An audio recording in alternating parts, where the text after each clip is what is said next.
کی روشنی میں اپنے عقائد کو صحیح رکھے اور شریعت مطہرہ کی روشنی میں اپنے عمل کو درست رکھے. یہ دو باتیں یہ متکلمین نے لکھی ہیں. یہ علم الکلام عقائد بیان کرنے والے علماء نے یہ لکھا ہے. یعنی اس بندے کا عقیدہ بھی ٹھیک ہو اور عمل بھی ٹھیک ہو. اور یہ یاد رکھ لیں جس بندے کا عقیدہ خراب ہو وہ بھی بیمار ہے اور جس کا عمل خراب ہو وہ بھی بیمار ہے. لیکن ان میں بڑی بیماری عقیدے کی خرابی اور اس کو درست کرنا پہلے اور بعد کے اندر اپنے عمل کو صحیح کرنا چاہیے. اگر بندہ صرف عمل کی بات کرے اور عقیدے کی نہ کرے تو وہ بھی کبھی منزل مقصود تک نہیں پہنچے گا. اور جو صرف عقیدے کی کرے اور عمل کی طرف توجہ نہ دلائے وہ بندہ بھی اپنا حق ادا نہیں کر رہا. دونوں کو چاہیے کہ اس زمانے کے لوگوں کا عقیدہ بھی درست کریں اور لوگوں کا عمل بھی درست کریں. سمجھ آ رہی ہے کوئی نہیں آ رہی؟ اچھا عقیدہ جڑ ہے یہ یاد رکھ لیجئے اور عمل اس کی شاخ ہے. اب جڑ جو ہے اگر وہ سوکھ جائے تو شاخ جتنی مرضی تر ہو وہ بھی سوکھ جاتی ہے. اور اگر جڑ سلامت رہے پانی لاؤن والا کو سوردہ ہوئے تو کدی نہ کدی انہیں پتے کٹ ہی لینے تو اس واسطے سانو پانی لانا چاہیے. تو عرض کرنے کا مقصد یہ ہے ہمیں عقیدہ بھی درست کرنا ہے اور عمل بھی. لیکن عقیدے کا نمبر پہلے ہے عمل کا بعد میں ہے. اور یہاں سنیے آپ کہیں گے جی میں چلاتا ہوں تھوڑا مجھے لائن پہ چڑھنے دیجئے. اگر آپ قرآن مجید پڑھیں تو وہاں پر بھی عقیدے کا پہلے ذکر ہے. آپ یا ایھا الذین آمنوا وعملوا الصالحات آمنوا وعملوا الصالحات آپ اس کو پڑھ کے دیکھیں. یہ آمنوا اور عاملوا الصالحات یہ دو الگ چیزیں. آمنوا عقیدہ ہے اور عاملوا الصالحات عمل ہے. یاد رکھ لیجئے قرآن مجید میں بھی عقیدہ پہلے ہے اور عمل بعد میں ہے. عقیدے کی درستگی یہ از حد ضروری ہے اور اگر یہ نہ ہو تو پھر بعد کے اندر جو مرضی ہو سمجھ لیجئے ہباء منصورہ کے تحت ہر چیز فارغ ہو جائے گی.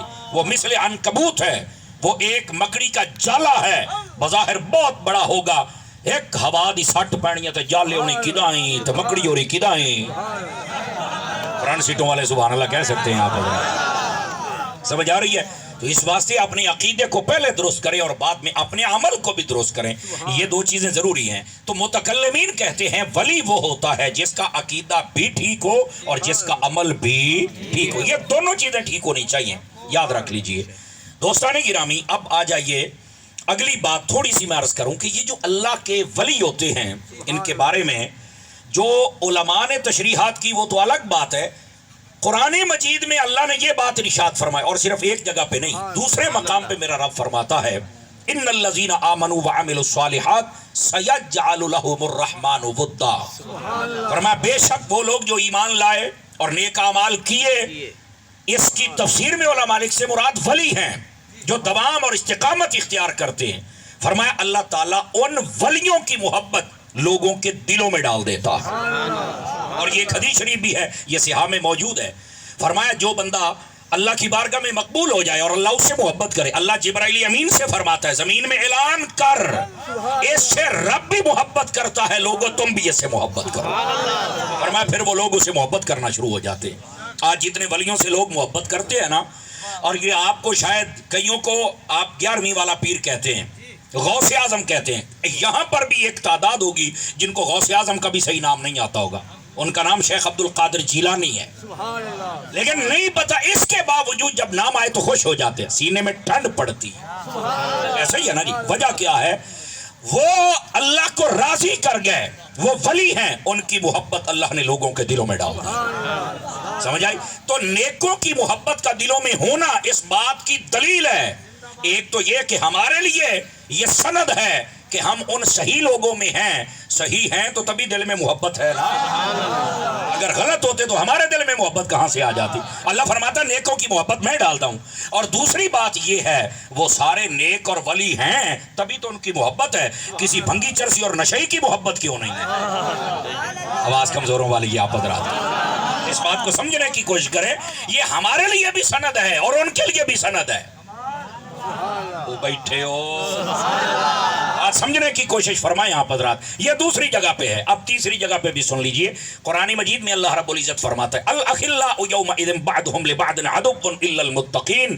فرمایا قیامت والے دن یہ تمہاری جتنی دوستیاں دنیا میں ہیں یہ قیامت والے دن دشمنی میں بدل جائیں گی. یہ جو تمہارے تاجر دوست ہیں، یہ بزنس مین تمہارے دوست ہیں، یہ میرا سجن ہے، یہ میرا یار ہے، یہ فلائیں ٹمکا ہے، بابا سب، بلکہ یہاں تک یوم یفر المرء من اخیہ و امہ و ابیہ و صاحبتہ و بنیہ لکل امرئ منہم یومئذ شأن یغنی. فرمایا قیامت والے دن تم دیکھو گے یہ باپ اولاد سے، اولاد ماں باپ سے، یہ بھاگیں گے. بلکہ فرمایا کہ ان کو تم دیکھو گے، یہ لائٹ کے سامنے مچھر بس اوقات آپ کو اڑتا ہوا نظر آتا ہے، فرمایا پتنگے اس طرح بھاگتے ہوئے نظر آئیں گے لیکن کسی کے کام نہیں آئیں گے. لیکن اگر قیامت والے دن بھی کام آئیں گے، فرمایا کہ وہ اللہ کے ولی ہیں جو تمہارے کام آئیں گے. سمجھ آ رہی ہے میری بات کی؟ تو یہ اللہ کے ولیوں کے بارے میں ابھی میں نے 3 مقامات پڑھے ہیں، ورنہ اگر آپ سورۃ البقرہ کو پڑھیں، بقرہ گائے کو کہتے ہیں، تو یہ اللہ کے رنگ ہے نا، گاں تے بھی صورت بنا چھڑی سوں. اب یہ سوچنے کی بات ہے، اللہ دے رنگ نے نا، گاں تے بھی صورت ہے. ہاں یار تاری صاحب تو گل تو سوچن والی ہے. میں کہ پھر انہوں کدی پڑھ کے ویکھ بھئی یہ وجہ کیا ہے. یہ گائے بھی ایک اللہ کے ولی کی گائے تھی، سمجھ آئیے، اس لیے اس پر صورت بنی ہے. سمجھ آئی؟ اللہ کے ولی، یہ یاد رکھ لیں، آدم علیہ السلام سے لے کر قیامت کی صبح تک جتنی کائنات کے احباب و افراد ہیں ان میں اللہ کے ولی ضرور موجود رہیں گے. جزاک اللہ خیر، اللہ آپ کو عزت بخشے. یہ یاد رکھ لیجئے، یہ ہو ہی نہیں سکتا کہ اللہ کے ولیوں کا وجود ختم ہو جائے. یہ پھر ایسا بھی ہوتا ہے، آپ نے سنا ہوگا کئی لوگ کہتے ہیں باپ بیٹے شاہی کوئی نہیں. توجہ ہے اور یار منہ کھول لو جو تو جو گیا تو میں جال لئی سا بننا تو ٹپیر میں ہی ہاں کیا یار ہیں جی وہ میں دسنا وہ جی باپ بیٹے شاہی کو نہیں. آپ نے سنا ہوگا یہ بس اوقات یہ بک بک بھی ہوتی ہے، وہ آپ مجھے سنتے ہی رہتے ہیں چسکے تو سب بڑے لیندے ہو، یہ میں نے ڈاڈا پتا ہے. میں حج پر جانے سے پہلے اس کو پھکی دے کے گیا تھا، بلکہ پھکا. میں کہا بھی تو سارے نو پھکی دینا یا تاری دا پھکا ہی ٹھیک ہے. میں کہا تیرا پیو کوئی نہیں تو مڑا سکی کر لئیے. پھر جدو ایسا کہ ماں شاہی کوئی نہیں، میں کہا لے بھائی یہ میں نے کہا تھا. میں نے کہا یار پھر تم کہتے ہو کہ نہیں سٹیج پہ بیٹھ کے یوں نہیں کرنا چاہیے. وہ آدھا ماں شاہی کوئی نہیں، میں تو لگتا ہے مڑ ماں کوئی نہیں تو مڑ کھوتی دا بچہ ہی ہے نا. یہ میں کہہ کے گیا تھا، یہ جو سچی بات ہے وہ میں کہہ دیتا ہوں. ایک دو بندہ سے نہیں یار تھوڑا سا آپ کو سٹیج پر بیٹھ کر ایسے بات نہیں کرنی چاہیے. تو میں کہا کیوں نہیں کرنی چاہیے؟ تو قرآن و حدیث کوئی نہیں پڑھیا ہے؟ اللہ رب العزت قرآن مجید میں فرماتا ہے جو گستاخ ہوتا ہے نا عُتُلٍ بَعْدَ ذَلِكَ زَنِيمٌ، وہ تو حرام زادہ ہوتا ہے. جو نہیں فرما رہے آپ حضرات، آپ کو جس کو پریشانی ہے وہ منہ نیچے کر لے، اور جس کو نہیں ہے وہ سبحان اللہ تو کہے نا. پریشانی والا منہ نیچے کر لے. اور آپ کو پتہ ہے کمزور بندہ مجھے سن بھی نہیں سکتا. تھوڑا یہ اندروں پورا ہوئے جڑا شاٹ ہے وہ نہیں زندہ بندے طرح تگڑے ہو کے بیٹھی ہے طرح. تو یہ کیا تماشے بنائے ہوئے ہیں؟ سارے جہان کے ولیوں کو بھونک رہا ہے جی ایتھے شاہی کوئی نہیں فلاں. وہ یار اگر یہ شاہی کوئی نہیں، ایتھے سارا کلمہ اللہ دے ولیاں نے پڑھایا ہے سارے برے صغیر دے اندر. تو جی یہ شاہی کوئی نہیں تو رنجیت سنگھ دا منڈا ہے؟ تو کیا ہے بتا نہ ذرا. اگر یہ شاہی کل تک انہوں نے کلمے پڑھائے، آج شاہی کوئی نہیں. کمال تینوں نواں دین سمجھ آ گیا. ساری امت کو تم نے شک میں ڈال دیا.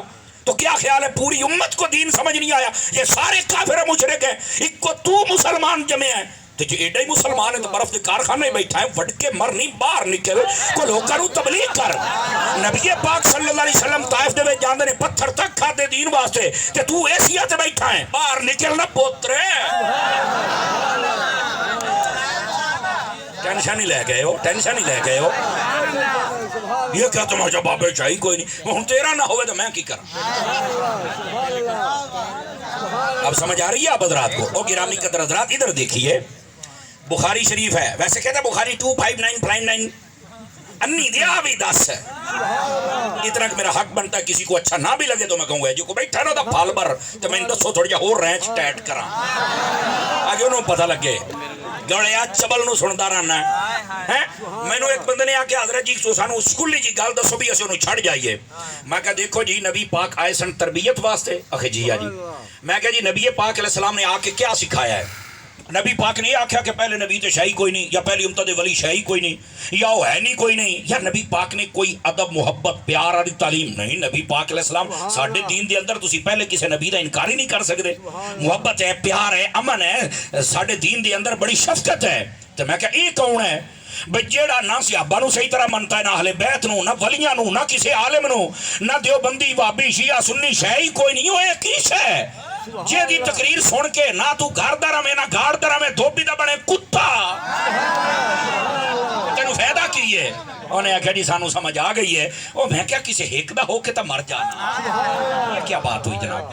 تعلیم کا مطلب ہوتا ہے کہ بندے کو کوئی اویرنس ہے، بندے کو پتہ چلے ہمارا دین کیا ہے۔ اے تھے بھی شک، اے بھی شک، اے بھی شک، اے بھی شک، وہ جی سارے ہی شک دے وچ تو مڑ پاک کیڑا ہے؟ اب سمجھ آ رہی ہے؟ تو میں نے کہا بخاری کا یہ بھی نمبر بتا نہ ذرا، کون سا؟ یہ 2 سے زیادہ مرتبہ بخاری شریف میں حدیث ہے۔ آقا کریم علیہ السلام نے فرمایا بنی اسرائیل کے اندر ایک شخص تھا، 99 بندے قتل کیے ہوئے تھے۔ کتنے جناب؟ 3-4 موبائلیں بڑے بیٹھوں تو کی سمجھ آئے گی میں دسو؟